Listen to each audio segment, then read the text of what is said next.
Hello everyone, continue करते हैं हमारे एससीएस के पीवाईक्यू डिस्कशन को।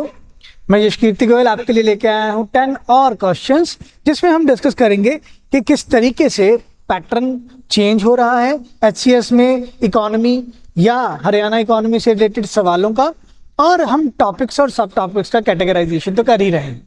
चलिए शुरू करते हैं हमारा वीडियो आज का। इसमें सबसे पहले सवाल आया एक बार श्रेष्ठ भारत के एंगेजमेंट प्रोग्राम के ऊपर। ऑब्वियसली ये करंट अफेयर्स से रिलेटेड आपका सवाल आया है। इकोनॉमिक गवर्नेंस को लेकर हम ये कह सकते हैं आपका एरिया आ जाएगा, जिसमें गवर्नमेंट चाहते हैं कि स्टेट गवर्नमेंट्स और यूनियन टेरिटरीज की गवर्नमेंट्स या स्टेट गवर्नमेंट दूसरी स्टेट गवर्नमेंट के साथ, एक यूनियन टेरिटरी दूसरी यूनियन टेरिटरी के साथ सब मर्ज होकर कोई नया इनिशिएटिव लें, जिसमें वो कल्चरल एक्सचेंज करें, जिसमें वो कुछ ऐसी चीज़ें एक दूसरे के साथ शेयर करें जिससे ज़्यादा से ज़्यादा डाइवर्सिटी जो है हमारी वो और ज़्यादा यूनिटी में कन्वर्ट हो सके। तो इसके लिए एक सवाल आया कि कौन सी स्टेट और यूटीज़ में एक भारत श्रेष्ठ भारत प्रोग्राम लॉन्च हुआ। मैच द कॉलम के अकॉर्डिंग सवाल आया। क्या गुजरात ने छत्तीसगढ़ के साथ एक भारत श्रेष्ठ भारत का प्रोग्राम लॉन्च किया? Yes, this is true. Maharashtra ने उड़ीसा के साथ? Yes, this is also true. Goa ने कर्नाटका के साथ? No, this is not true. Goa का जो एक भारत श्रेष्ठ भारत प्रोग्राम है वो चलता है तमिलनाडु के साथ, नॉट कर्नाटका के साथ। ठीक है। चंडीगढ़ एंड पौंडीचेरी ने दादरा नगर हवेली और दमन एंड दीव के साथ लिंकअप किया, ये भी ट्रू है। तो सी इज द आंसर। तो यहाँ पर आपको सिर्फ पॉलिसी या प्रोग्राम नहीं पढ़ने, उनका इम्प्लीमेंटेशन पार्ट भी आपको ध्यान में रखना होगा कि किस तरीके से इम्प्लीमेंटेशन हो रहा है स्कीम्स का। नाउ सेकंड क्वेश्चन देखिए, हरियाणा बजट 2022-23 का सवाल। अब यहाँ पर आपके पास करंट अफेयर्स का सवाल आया है हरियाणा के बजट में से। जैसे मैं पहले ही प्रीवियस वीडियोस में कहता आया हूँ कि आपको बजट और इकोनॉमिक सर्वे पर तो बिल्कुल ध्यान देना ही देना होगा, क्योंकि एक या दो सवाल हमें हर बार देखने को मिल रहे हैं। राजस्व घाटे को एफआरबीएम एक्ट के तहत 15वें वित्त आयोग द्वारा निर्धारित सीमा में लाया गया है। राजस्व घाटा इंग्लिश में revenue deficit. Now what is this revenue deficit? Revenue deficit होता है जब गवर्नमेंट के जो इनकम्स हैं वो कम है और गवर्नमेंट के जो रूटीन एक्सपेंसेस हैं वो ज़्यादा है, या करंट एक्सपेंसेस हैं वो ज़्यादा है, शॉर्ट टर्म एक्सपेंसेस वो ज़्यादा है। जैसे फॉर एग्जांपल, अगर एक एग्जांपल में बताऊं, गवर्नमेंट ने सरकारी कर्मचारियों को सैलरीज ज़्यादा बांट दी, एक्सपेंसेस ज़्यादा हो गए। इसके अगेंस्ट गवर्नमेंट को टैक्स से इतनी इनकम नहीं मिली।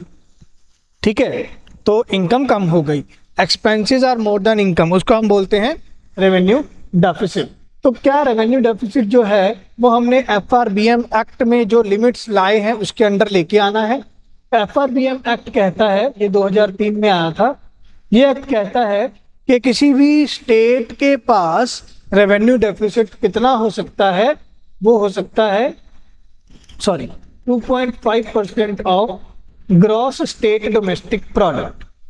ठीक है, तो क्या हरियाणा के बजट में हरियाणा ने ले आया था अपना रेवेन्यू डेफिसिट एफआरबीएम एक्ट के एम्बिट में? वो नहीं आया था, क्योंकि 2022-23 की बात हो रही है और कोविड के बाद सारी स्टेट्स, इवन सेंट्रल गवर्नमेंट का भी रेवेन्यू डेफिसिट जो है वो बढ़ा था।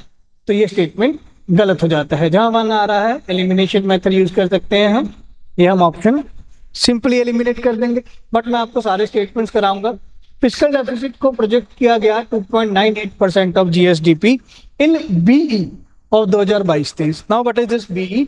बीई होता है बजटरी एस्टिमेट्स, मतलब बजट बनाते टाइम क्या एस्टिमेट्स रखे गए, उसको हम बोलते हैं बजटरी एस्टिमेट्स या बीई। ठीक है, तो ये स्टेटमेंट बिल्कुल ट्रू है। हरियाणा के 2022-23 के बजट में इतना जीएसडीपी का लिमिट रखा गया था 2.98%। इसके लिए फिस्कल डेफिसिट के लिए। अब फिस्कल डेफिसिट क्या होता है? फिस्कल डेफिसिट होता है कि ओवरऑल जो सरकार का बजट घाटे में गया, उस घाटे को पूरा करने के लिए कितना हमें क्रेडिट चाहिए होगा, दैट इज फिस्कल डेफिसिट।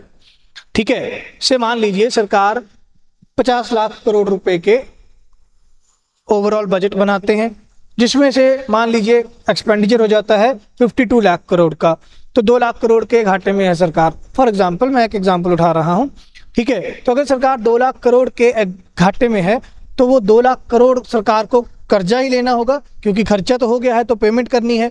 उसको हम बोलते हैं फिस्कल डेफिसिट। फिस्कल डेफिसिट का ये टारगेट रखा गया था। This statement is totally true. तो सेकंड स्टेटमेंट सही है। तो इन दोनों में से सेकंड स्टेटमेंट बी में सही है, आंसर बी आ जाएगा।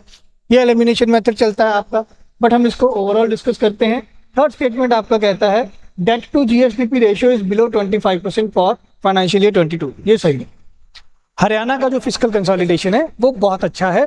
हरियाणा अपने ओवरऑल बजट लेवल को अपनी GSDP, gross state domestic product, GDP हम निकालते हैं इंडिया लेवल पर, स्टेट लेवल पर हम निकालते हैं gross state domestic product, GSDP. तो कितना हिस्सा जीएसडीपी का कर्जा है वो 25% से कम करना है, तो ये हरियाणा गवर्नमेंट ने अचीव किया है, तो ये बात सही है। 47 एग्जिस्टिंग बजटरी डिमांड्स को, ग्रांट्स को 29 बजटरी डिमांड्स में कंसोलिडेट कर दिया गया। नहीं, ये स्टेटमेंट गलत है। यहाँ पर 21 बजटरी डिमांड ग्रांट्स में कन्वर्ट किया है। ठीक है, तो बारीकी के साथ सवाल पूछा है, इस पर जरूर ध्यान देंगे हम। ठीक है, तो हमें सिर्फ फैक्ट चेकिंग नहीं करनी है, हमें बहुत ही बारीकी और इन डेप्थ स्टडी करना होगा किसी भी करंट अफेयर का, ये ध्यान रखेंगे। ठीक है, आगे बढ़ते हैं। भारत में वस्तुओं और सेवाओं पर कर प्रोक्ष पर सुधार के भाग के रूप में लागू किया गया था। तो गुड्स एंड सर्विसेज टैक्स की बात हो रही है, जीएसटी की बात हो रही है। जीएसटी का मीनिंग बता दिया, फीचर के क्वेश्चन आ गए।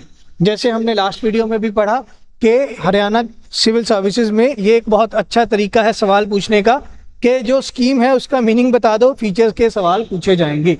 GST is applicable on the manufacture of goods और ऑन सेल ऑफ गुड्स। गलत, जीएसटी कभी भी सेल ऑफ गुड्स पर नहीं लगता, ये सप्लाई ऑफ गुड्स पर लगता है, इस बात का हम ध्यान रखेंगे। GST is applicable on supply of goods, तो ये सही है स्टेटमेंट, अभी मैंने आपको बताया। GST is based on the principle of destination based consumption tax, ये भी ठीक है।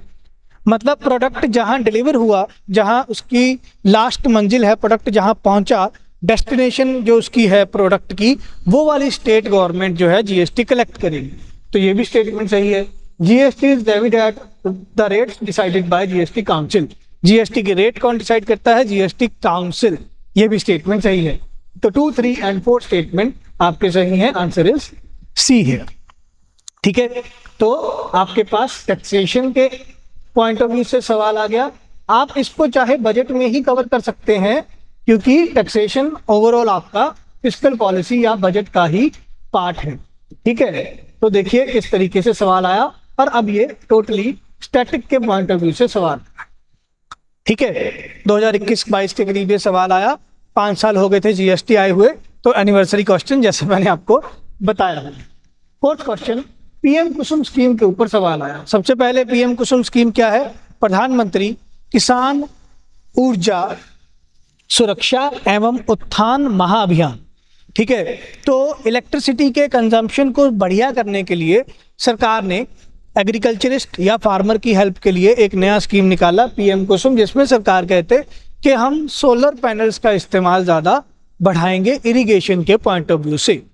तो इरिगेशन में जो बिजली इस्तेमाल होती है ट्यूबवेल्स के चलने पर या वाटर मोटर्स के चलने पर, तो वहाँ पे सरकार कहते हैं हम सोलर एनर्जी की हेल्प करेंगे rather than the electricity from thermal power plants. ठीक है, तो मीनिंग बेस्ड सवाल आया है, simple, removal of farmers dependence on diesel and kerosene and linking pump sets to solar energy, यही मीनिंग है इसका। So the answer is A. ठीक है, तो स्कीम का सिंपल अब मीनिंग बेस्ड सवाल आया। ठीक है, और ये किस चीज से रिलेटेड है? ये आपका सेक्टर कौन सा आ जाता है? ये आपके एग्रीकल्चर सेक्टर में से आपको सवाल आ गया। क्लियर? या आप इसको एनवायरमेंट इकोलॉजी में भी कंसीडर कर सकते हो कि सरकार कैसे क्लीन एनर्जी प्रोग्राम में एग्रीकल्चर में चेंजेस ला रही है। क्लियर? आगे बढ़ते हैं। व्यापारिक बैंकों की समग्र जमा एवं संचय का अनुपात केंद्रीय बैंक के पास रखा जाता है। मतलब जो हमारे कमर्शियल बैंक्स हैं उनका कुछ पोर्शन, जितने भी पैसे उनके पास जमा हुए हैं उनका कुछ पोर्शन आरबीआई को जमा करवाना होता है। तो इसका जो मीनिंग है वो है नकद कोष अनुपात, या इंग्लिश में हम कहेंगे cash reserve ratio. The answer is be here. तो देखिए बैंकिंग का फिर से सवाल आ गया, तो यही हमारा पर्पस है इन पीवाईक्यूज को करने का, जिसमें हम ये जान सकें कि पीवाईक्यूज में कौन से टॉपिक्स या कौन से कैटेगरी वाले चैप्टर में से ज़्यादा सवाल आ रहे हैं, ताकि हम उस तरीके से ही प्रीलिम्स की तैयारी करें। क्लियर? आगे बढ़ते हैं। Country is said to be in debt trap. तो सिंपल एक इकोनॉमिक टर्म का सवाल आ गया कि इसका मीनिंग बताओ। अब ये टर्म करंट में न्यूज में रही होगी, तो इसका सवाल पूछा गया। डेट ट्रैप होता क्या है? डेट ट्रैप हिंदी में हम इसको क्या कहेंगे? हिंदी में इसको कहेंगे ऋण जाल। ठीक है, डेट ट्रैप। इसका मतलब क्या है कि आपके पास अपना कर्जा उतारने के लिए पैसा नहीं बचा। आपके पास मतलब हम कंट्री की गवर्नमेंट की बात कर रहे हैं, तो कंट्री के गवर्नमेंट के पास अपना कर्जा उतारने के लिए पैसा नहीं बचा, और गवर्नमेंट के पास इतना भी पैसा नहीं है कि वो अपना ब्याज उतार पाए, तो उसे अब ब्याज उतारने के लिए, ब्याज पे करने के लिए भी कर्जा लेना पड़ रहा है। इसको बोलते हैं डेट ट्रैप। ठीक है, so it has to abide by the conditionality imposed by IMF. No, it is required to borrow money to make interest payments on outstanding loan. This is true. Debt trap क्या है कि आपको money borrow करना पड़ रहा है, आपको और ज्यादा ऋण उठाना पड़ रहा है ताकि आप अपना ब्याज का राशि पे कर सको। So the answer is B. आगे बढ़ते हैं। Ngozi Okonjo Iweala became the director general of. ठीक है, अगेन करंट अफेयर का सवाल आया इंटरनेशनल ऑर्गेनाइजेशंस के पर्सपेक्टिव में। ठीक है, आपको यहाँ पर एग्जीक्यूटिव बोर्ड का सवाल कभी कभी देखने को मिल जाता है, कई चीजें आप स्किप कर देते हैं। ये सवाल मैं इसलिए बता रहा हूँ आपको कि आपको चीज़ों को किस बारीकी से ध्यान देना है। हम कई बार ये स्किप कर देते हैं कि एचसीएस ना फैक्चुअल क्वेश्चन नहीं पूछता। ठीक है, कि कौन से ऑर्गेनाइजेशन का कौन चेयरपर्सन है या कौन डायरेक्टर जनरल है, तो ये पूछा गया। ठीक है, तो 2021 में ये नाम के पर्सन डायरेक्टर जनरल बनते हैं वर्ल्ड ट्रेड ऑर्गेनाइजेशन के, WTO। यहाँ आंसर आ गया आपका डी। बट आपको यहाँ पर एक ना ट्रिक इस्तेमाल हो सकती है कि डायरेक्टर जनरल ज़्यादा कहाँ चलता है, वो WTO में ही चलता है। WHO की अगर हम बात करें तो WHO में डायरेक्टर जनरल नहीं होते, वहाँ पे जो मेन है वो एग्जीक्यूटिव बोर्ड का काम आता है। वर्ल्ड बैंक की अगर हम बात करें तो वर्ल्ड बैंक में CEO और MD की पोजीशन ऊपर रहती है। वर्ल्ड टूरिज्म ऑर्गेनाइजेशन की अगर हम बात करें तो वहाँ पर डायरेक्टर जनरल नहीं रहते हैं, वहाँ पे भी CEO की ही पोजीशन सबसे ज़्यादा टॉप मोस्ट मानी जाती है। तो डायरेक्टर जनरल ज़्यादातर कौन से ऑर्गेनाइजेशन में सबसे ऊपर वाले हायरार्की में है, तो वो WTO में है। तो एक इस तरीके से भी आप आंसर दिमाग में सोच सकते हैं। आंसर इज डी है। ठीक है, नेक्स्ट सवाल हम हिंदी में कर लेते हैं। निम्न में से कौन सा गलत मिलान है? मैच द फॉलोइंग का सवाल है। कंपनी का नाम लिखा है और वो कौन सा प्रोडक्ट बनाते हैं या वो किस एरिया से रिलेटेड है। टेस्ला कंपनी इलेक्ट्रिक कार से रिलेटेड है, ये सही है। बिटकॉइंस क्रिप्टो करेंसी से रिलेटेड है, ये भी सही है। पोकेमॉन गो नाम की ऐप ये ऑगमेंटेड रियलिटी मोबाइल गेमिंग है, ये भी सही है। तो जूम OTT स्ट्रीमिंग प्लेटफॉर्म है, नहीं। हमें पता है कि जूम जो है वो वीडियो कॉन्फ्रेंसिंग का ऐप है, ये OTT ऐप नहीं है, इस पे आप मूवीज या वेब सीरीज नहीं देखते हो। ठीक, आगे बढ़ते हैं। रीजनल कॉम्प्रिहेंसिव इकोनॉमिक पार्टनरशिप में आप लार्जेस्ट रीजनल ट्रेडिंग ब्लॉक बनना चाहते हो, तो कौन कौन सी कंट्री के साथ इंडिया का फ्री ट्रेड एग्रीमेंट नहीं है? ऑस्ट्रेलिया के साथ भी हमारा फ्री ट्रेड एग्रीमेंट है, न्यूजीलैंड के साथ भी है, ब्रुनेई के साथ भी है, बांग्लादेश के साथ हमारा फ्री ट्रेड एग्रीमेंट नहीं है। रीजनल कॉम्प्रिहेंसिव इकोनॉमिक पार्टनरशिप क्या होता है कि एक पर्टिकुलर रीजन में जहाँ पे कुछ कंट्रीज आपस में बाउंड्री शेयर करते हैं या ओवरऑल ज्योग्राफिकल लोकेशन में पास हैं, वो आपस में क्या कर रहे हैं? फ्री ट्रेड एग्रीमेंट कर रहे हैं। अब अगर हम इन कंट्रीज की बात करें, इन कंट्रीज का लोकेशन एक दूसरे के पास है। बांग्लादेश रह गया एशिया में, तो इस बांग्लादेश का इनके साथ भी कोई ट्रेड एग्रीमेंट नहीं है, फ्री ट्रेड एग्रीमेंट नहीं है। बांग्लादेश का इंडिया के साथ एग्रीमेंट है, ट्रेड एग्रीमेंट है, बट फ्री ट्रेड एग्रीमेंट नहीं है। फ्री ट्रेड एग्रीमेंट क्या होता है कि किसी भी तरह का टैरिफ या नॉन टैरिफ बैरियर नहीं लगाया जाएगा। मतलब कोई कस्टम ड्यूटी नहीं चार्ज की जाएगी, कोई कोटाज, कोई लाइसेंसेस नहीं लगाए जाएंगे एक्सपोर्ट इंपोर्ट पर, वो फ्री ट्रेड एग्रीमेंट होता है। ठीक है, तो अगेन करंट अफेयर के पॉइंट ऑफ व्यू से आपको सवाल आ गया, बट इंटरनेशनल ट्रेड का टॉपिक आप ध्यान में रखेंगे कि इंटरनेशनल ट्रेड से रिलेटेड आपको सवाल आया है। ठीक है, तो ये 4-5 टॉपिक ज्यादा घूम घूम के बाहर आ रहे हैं। Banking, budget, economic survey, international trade या कुछ एस्पेक्ट्स ऑफ एग्रीकल्चर, यही टॉपिक ज्यादा बाहर आ रहे हैं, ये ध्यान रखिएगा आप। आगे बढ़ते हैं। निम्न में से कौन सा युग्म का सही मिलान है? तो अगेन मैच द फॉलोइंग का सवाल आ गया। बिटकॉइन नेशनल स्टॉक एक्सचेंज पर डील किए जाते हैं? नहीं, बिटकॉइन तो क्रिप्टो करेंसी है और नेशनल स्टॉक एक्सचेंज पर शेयर्स डील किए जाते हैं। और वैसे भी बिटकॉइंस का स्टॉक मार्केट में एक्सचेंज करना इंडिया में बैन है। ठीक है, तो ये ऑप्शन गलत हो जाता है। FRBM एक्ट राजकोषीय घाटा, जो FRBM है वो फिस्कल डेफिसिट को देखता है, ये ट्रू है। ये हमने फर्स्ट क्वेश्चन में ही पढ़ा, या सेकंड क्वेश्चन जो हरियाणा वाला बजट वाला आया था, तो ये तो सही है। सेबी बीमा विनियमन IRDA को संभालता है, ये भी सही है। ठीक है, इंश्योरेंस कंपनीज को संभालता है। विशेष आहरण अधिकार अंतर्राष्ट्रीय मुद्रा कोष, यस। स्पेशल ड्राइंग राइट्स का कॉन्सेप्ट IMF का कॉन्सेप्ट है, ये भी सही है। तो सेकंड, थर्ड और फोर्थ सही है, सिर्फ सेकंड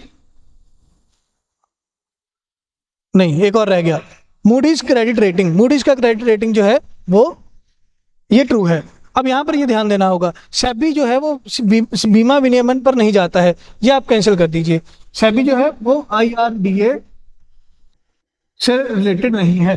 ठीक है, सेबी जो है वो इंश्योरेंस को रेगुलेट नहीं करता, IRDA इंश्योरेंस को रेगुलेट करता है। ठीक, तो यहाँ पर थर्ड आपका गलत हो जाता है, फर्स्ट आपका गलत हो जाता है। तो आंसर क्या आ जाएगा?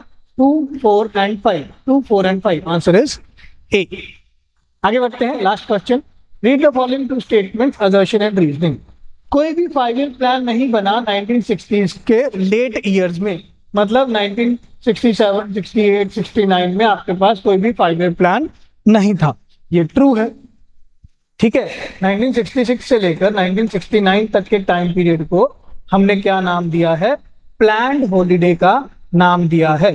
ठीक है, तो अगेन प्लानिंग के पॉइंट ऑफ व्यू से आपको थोड़ा हिस्टोरिकल एंगल का सवाल आ गया कि 5 ईयर प्लान कैसे चलते थे।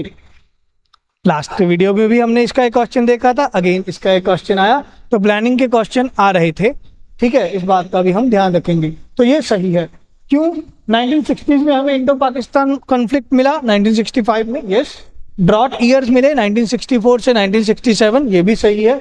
और इन्फ्लेशन दिखी, ऑब्वियसली जब ड्रॉट है, सूखा पड़ गया, तो आपको USA से वीट मंगवाना पड़ रहा था, तो हाई कॉस्ट ऑफ इंपोर्ट था, तो कंट्री में इन्फ्लेशन था, जिसके कारण आप प्लानिंग नहीं कर पाए ढंग से। तो ये रीजनिंग भी सही है। तो A and R are true and R is the correct explanation of A। The answer is A है। क्लियर? तो देखिए कितने ध्यान से आपको समझना है कि कौन से एरियाज आपको प्रीलिम्स के लिए ज्यादा अच्छे से पकड़ने। क्लियर? तो मिलते हैं नेक्स्ट वीडियो में। Thank you, take care, bye bye.